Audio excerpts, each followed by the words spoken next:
There he goes. Okay. So, so this is kind of a walkthrough of Little John's and where it's at right now. So to kind of give scale as we're like going through these plans, this area here that I'm drawing my mouse around right now is the size of Liliana's with the kitchen and bathrooms and dry storage. So just to give everyone an idea of scale, that's about the size of my whole restaurant right now. That includes the dining room? The everything. Oh. So yeah, so this is a little bit bigger. So Liliana's is a little over 4,000 square feet, and this building is 26,000 square feet. So just to give an idea of scale. So um, so you'll come into, this is the current entrance to the building. You'll come right in through the entrance. And then over here are the restrooms, and we'll have 7 restrooms, and they're a little unique compared to traditional restrooms. One, they're all non-gendered. I know this says women and this says men, but we're required to have those according to the state. As soon as the state inspection happens, those are getting ripped off, and we're going to have just restrooms for all. And then the other thing that's unique about these restrooms is that 2 of them, this one and this one, both have showers. So as we're working with people who are experiencing homelessness or working with veterans who have, you know, kind of like disabilities, these are full walk-in showers too. So even if you're in a wheelchair, you have access to them. So these are full handy-capable showers, so anyone can use them.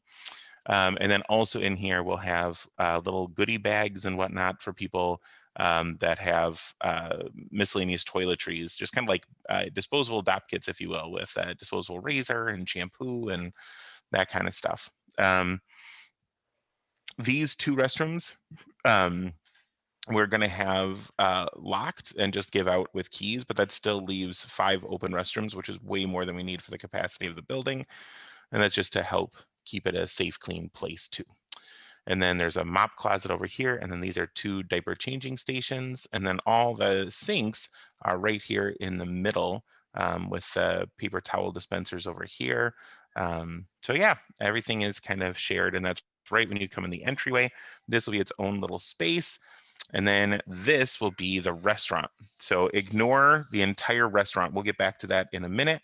But the idea is it's a pay what you can restaurant. So anyone, regardless of their means, can have it. And we'll talk all about the restaurant in a bit. So I'm going to pass over it right now.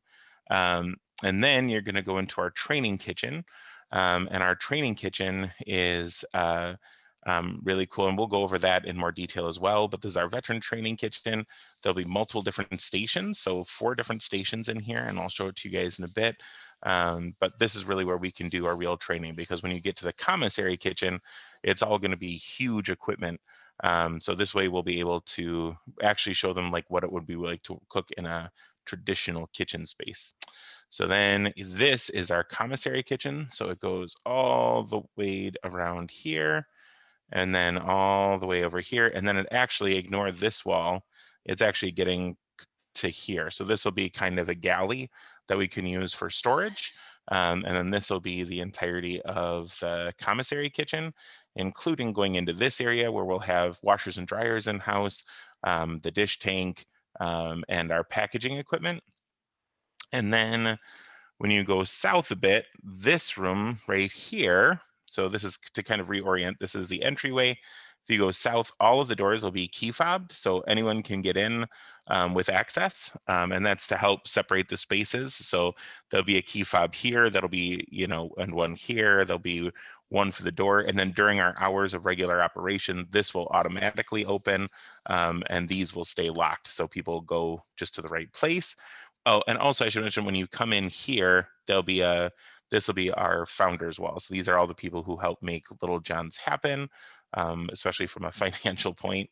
And then you go in, and then if you go to the left from the entryway and come into this space, this is a huge community room. So the community room will be a space that will be set up just like a kitchen. So on a port epoxy floor, plastic walls and plastic vinyl ceiling tiles, but it'll also be something that we can put in a bunch of tables and chairs and do galas. It can be a place that's set up as after school area for kids. It can be a community space. It can be where we do the voting and polling. It can be used as anything that the community needs. The only thing is we wouldn't use it for like birthday parties. It would be more for like the entire community. So things that are either 501c3s that want to use the space, or for full community events where people from the entire community are welcome and it's not kind of separated out. And then down here, we're adding in the French doors that don't currently exist that are going to go out, and this is going to be our veteran gardens. So every one of the veterans, not only will we teach them how to cook, but we're also going to teach them how to be a gardener, how to take care of plants from seed to fruit. So each one of them will get a 6x6 plot that'll be out here, and then Fitchburg Farms is donating all of the everything we need for it. So all of the plants, they're going to come till everything for us, and they're going to do that all set. And then I should also mention that out here, there's a big roundabout, the big roundabout circle. And in the middle of that, we're going to have not only some outdoor seating space, but also have every one of the plants be edible or usable in some way, shape, or form. So we'll have an entire edible garden out here. So the whole idea is if we've got green space and you've got people who need food access, why have it be just filled with flowers you can't do anything with? So even though we are going to have some flowers, but it'll be things that are edible that we can use in food. So like marigolds and stuff like that, violets.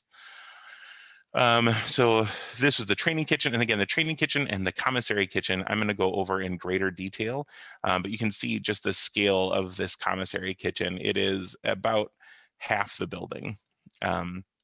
And then that takes you over to here. This is our meat production kitchen. So one of the things that's that Little John's is really trying to do is say, look, we're not gonna be able to fix everything, but like anything that works in a symbiotic relationship with us, let's bring it under the roof. So one huge problem that's happening right now for small farmers is that there's not enough processing space for the aftermarket, the secondary processing. So that's not like pork chops or that kind of thing, but they're really having a trouble with it, especially small local farmers doing the value add products. So that's like sausages, hams, bacon, anything that's a second add thing. So we're not doing any slaughter or anything like that. These are animals that are coming in as quartered or halved. And then we're doing the secondary processing. In fact, probably a lot of what we're going to be getting is ground. So a lot of ground pork and ground beef to make our own meats. So I can go into this a lot more too. Right now, these are the two existing bathrooms, and we're changing them into offices because we have more than enough bathroom space here. And since both of these rooms have to be 40 degrees at all times, this would be the coldest throne to sit upon that you would ever imagine. So, but these can have little separate space heaters that you turn on when you're using them that'll kind of contain. And then this little vestibule area, if these aren't a bathroom, this can be used as a non-40 degree, more like 50 to 60 degree dry storage area, so we can keep spices and stuff not at 40 degrees, which is not, you don't ever want to keep your spices at 40 degrees. It decreases their shelf life. So so this is kind of where you'd keep your spices and all that. And then this is the big commissary kitchen again. If you were to go through these doors, we have a little changing area so that it's very small. It's big enough for like me to comfortably change by myself. But it's just so as people are going into the meat production area, they can get out of their street clothes or at least put on their lab coats and put on their boots and stuff like that before they go into here. This will be a USDA facility. That's actually one of the reasons why we have an office in here. The USDA requires its own private office in order for you to do production. So this will be the USDA's office. And then let's see. So then you'll come through here, and then there's a sliding door here. And then this is a dock leveler. So this goes up and down because this dock right here is about 4 feet up. So this is this whole space. So you can see the outline all the way down here is all our storage for our food storage. So this space right here going all the way around. This is all walk-in cooler, and this is 20-foot high ceiling. So you can picture how much food can be stored in here. And then along the back wall, we'll have walk-in freezers.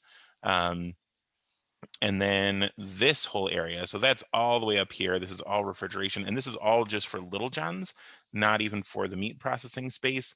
And then this whole area is all going to be cave temperature. So this will be held at 55 degrees. This will be held at 40 degrees. And then this is all at 55. So the idea here is that you can keep things like tomatoes, squashes, apples, anything that you don't want to be refrigerated, but you also don't want to get to like 120 degrees and -5 degrees. So this will all be constant climate control. And then there'll be a cooler and a freezer here. Both of these are for the meat production. So the meat production will have its own separate refrigeration. And then we have a fermentation room here, so that as we get excess cabbages, pickles, cucumbers, we can make slaws, pickles, kimchi, anything we want. And then you come up the ramp and we have an already existing loading dock. This one is a variable height dock. So we can get any size truck up there and it can go down or up to fit the right bay. And then this is just a straight dock. So this is where we can have like if we have a huge production day for meat, or if we have a lot of intake, we can park a refrigerated cooler or freezer truck here for loading and unloading. There's a little staff bathroom, and then here are the offices. So this office right here is the shared office space. So this office will be the only office that's for the entirety of the staff, but we'll be able to have up to 6 people share it, because most of the time that people need an office for this space, it'll be for 10 minutes to go print something. So it'll be one static computer, but the rest of it will all be plug and play. So people can just plug their laptop in, do the work they need, print it off. So we'll have like 3 different stations in this one office, and a permanent one, but everything is meant to kind of be shared. Then this office right here, this will be the office for our social worker. So we'll have an on-site paid social worker. One of my biggest frustrations with so many nonprofits is that they try to do everything on their own when there's so many available resources out there. So the social worker will be not only someone to help them get resources that they need, but to really direct them to the places that do it right.